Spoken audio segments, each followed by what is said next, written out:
In today's video, I'm going to teach you how to remove a border in Canva.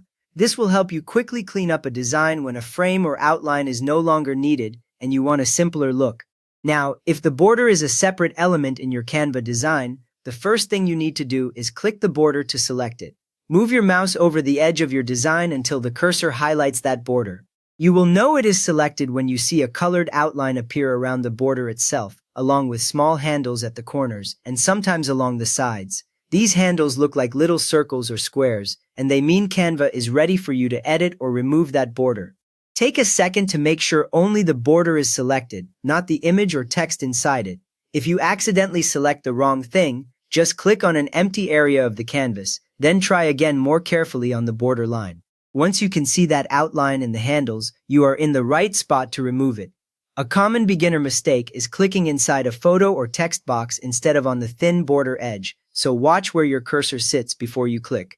With the border selected, press Delete on your keyboard or click the trash icon. On most keyboards, the Delete key is in the upper right area, and pressing it while the border is highlighted removes that element instantly. If you prefer using the mouse, look toward the top right area of the Canva editor, just above the canvas, and you should see a small trash icon appear in the toolbar when the border is selected. Click that trash icon once. Either method does the same thing, and Canva will remove only that border element from your design.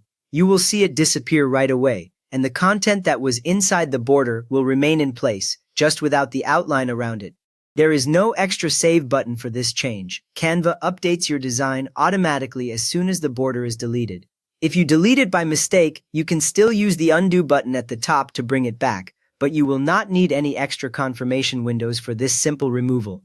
Take a moment to look over your design after deleting, so you can confirm that the layout and spacing still feel balanced without that frame. You have now removed a border element from your Canva design, leaving your content clean and uncluttered. If this quick fix helps straighten up your design, a thumbs up really helps others find it, and feel free to subscribe for more Canva tips.